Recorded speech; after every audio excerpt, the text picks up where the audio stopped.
మనమే దేవుని ఆలయమేమో. ఆయన సన్నిధిని మనము తీసుకువెళ్ళాలి. ఆయన ప్రసన్నతను తీసుకెళ్ళాలి. ఆయన సంతోషాన్ని, ఆయన ఆశీర్వాదాలు, ఆయన జీవాన్ని ఈ లోకం నుంచి తీసుకెళ్ళాలి. అట్ ద సేమ్ టైం ఎవడైనా సరే దేవుని ఆలయాన్ని పాడు చేస్తే దేవుడు వాడు పాడు చేస్తాడు. సో మీ పక్కన ప్రతి విశ్వాసి, ప్రతి దేవుని బిడ్డ ఒక ఆలయమే ఉన్నాడు. నువ్వేం మాట్లాడుతున్నావు, నువ్వేం ఆదర్శం చూపిస్తున్నావు, నువ్వేం చెప్తున్నావు, ఏం ఇన్ఫర్మేషన్ ఇస్తున్నావు, ఏం చూపిస్తున్నావు, ఎక్కడ తీసుకెళ్తున్నావు, ఎక్కడ తిరుగుతున్నావు, ఎలాంటి సజెషన్ ఇస్తున్నావు, ఎవ్రీథింగ్ ఇంపాక్ట్. ప్రతిదీ కూడా ప్రభావితం చూపిస్తుంది. నువ్వు చేసే ప్రతిదీ ఇన్ఫ్లుయెన్స్ చేస్తుంది. కాబట్టి జాగ్రత్తగా, చాలా కాన్షియస్ గా మనము మన పూర్తి విశ్వాసుల పట్ల మనము నడుచుకోవడం అన్నమాట. హల్లెలూయా. ఇవన్నీ చేసినప్పుడు దేవుడు మనలోకి వచ్చి మనతో కలిసి నివసిస్తున్నప్పుడు మనలో ఆయన పరిచర్య జరుగుతుంది, ఆయన సేవ జరుగుతుంది, ఆయన కార్యాలు మన ద్వారా ఈ ప్రపంచానికి వెళతాయి. ఏదో ఒక రోజు మన పరిచర్య ముగించే రోజు వస్తుంది, మన దినాలు ముగించే రోజు వస్తుంది. అప్పుడు ఒక శుభప్రదమైన నిరీక్షణ. ఆ నిరీక్షణ ఏంటి? I'm going home. I'm going home. నా ఇంటికి తిరిగి వెళ్తున్నాను. ఎక్కడ ఇల్లు? పరలోకం. ఎక్కడది? పరలోకం. దేవుడు మన కోసం శ్రేష్టమైన ఇల్లు మనకు నిర్మిస్తున్నాడు. ఎంతమందికి వెళ్ళాలి? చేతులు ఎత్తారా? అటు ఒక దేవుడు మనకు అనుగ్రహిస్తున్నాడు.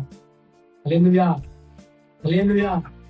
దేవుని ప్రేమను ఎవ్రీ డే అనుగ్రహించండి.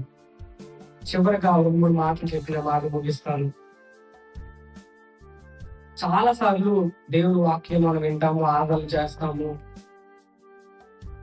ఇవన్నీ మనకి ఎక్కువసార్లు గుర్తుండవు అన్నమాట. ఇక్కడ నేర్చుకున్న అరగంట, గంట, ఎవ్రీ డే, ప్రతి రోజు కూడా మనం బైబిల్ తీసుకుని దేవుని దగ్గర కూర్చోకపోతే we have no guarantee that we are going to heaven. మా స్పిరిచువల్ ఫార్మేటర్ పాలిటిక్ చనిపోయారు అనమాట. ఇంకా ఆ రోజు చదువుకున్నప్పుడు ఎప్పుడు ఒక మాట మాట్లాడారు, ఎవరు పరలోక రాజ్యానికి వెళతారు అని ఒక భక్తుల్ని, ఎక్కువ సంవత్సరాలు ఎక్స్పీరియన్స్ కలిగిన భక్తుల్ని అడిగితే ఆయన అన్నాడంట, the person is having systematic Bible reading and having a personal intimate relationship with God.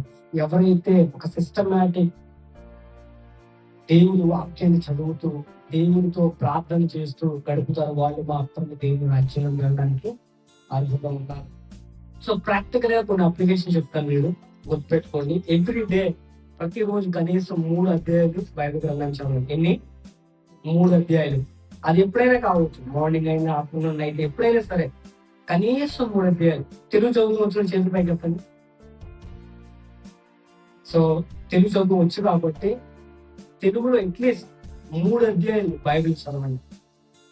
Morning నిద్ర లేవగానే అట్లీస్ట్ 1 గంట అయినా సరే ప్రార్థన చేయండి. మళ్ళీ పడుకోవడానికి వెళ్ళే ముందు అట్లీస్ట్ 1 గంట అయినా సరే. దాని తర్వాత 2 గంటల, 3 గంటల, 6 గంటల, అది మీ ఇష్టం అనమాట.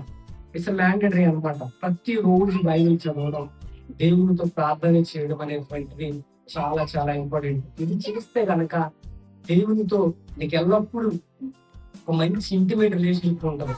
నీ లోపల నీకు తెలిస్తే నువ్వేం చేస్తావు, నీకు ఒక అండర్స్టాండింగ్ వస్తుంది అనమాట. ఎక్కడ తప్పిపోతున్నావు, ఎవ్రీడే నువ్వు దేవుడి దగ్గరికి వెళ్ళినప్పుడు, ఓకే నేను ఇక్కడ పడిపోయి నేను ఇంకా కరెక్ట్ చేసుకోవాలి, అనవసరంగా మాట్లాడాను, అయ్యో ఎవరు నా ఆలోచన తప్పిపోయాను, నేను ఇలా ఎత్తకూడదు, నష్టపోయాను, ప్లీజ్ నన్ను క్షమించు, నేను క్షమిస్తాను. ఎవ్రీడే, ప్రతిరోజు మనం అతని దగ్గరికి వెళ్ళినప్పుడు మనలో ఉన్నటువంటి ఏమైనా రాంగ్స్ మనం సరి చేసుకున్నాం కదా, అట్లాగే ఎవ్రీ డే బైబిల్ గ్రంథం తీసుకుని దేవుని దగ్గరికి వెళ్ళి ఒక గంటసేపు మనస్ఫూర్తిగా ప్రార్థన చేసుకుని ఎర్లీ మార్నింగ్ లేగానే లేదా పడుకోవడానికి ముందు దేవుడి దగ్గరికి వెళ్ళినప్పుడు దేవుడు చెప్తాడు, అరే నాన్న నువ్వు ఇలా చేసావు, నువ్వు ఇలా చేయకూడదు, రోజు నీకు తెలుసు నువ్వు తప్పుపోయి క్షమించమని అడుగు, నేను క్షమిస్తాను. నువ్వు వెంటనే క్షమించమని అడుగుతావు. సో అక్కడితో క్లోజ్ అయిపోతుంది. అదే నువ్వు దేవుడి దగ్గరికి వెళ్ళలేదు అనుకో, అది అలాగే వార్త దేవుడికి ఉండి మనస్సాక్ష్యం అంటే మారిపోతాం అన్నమాట.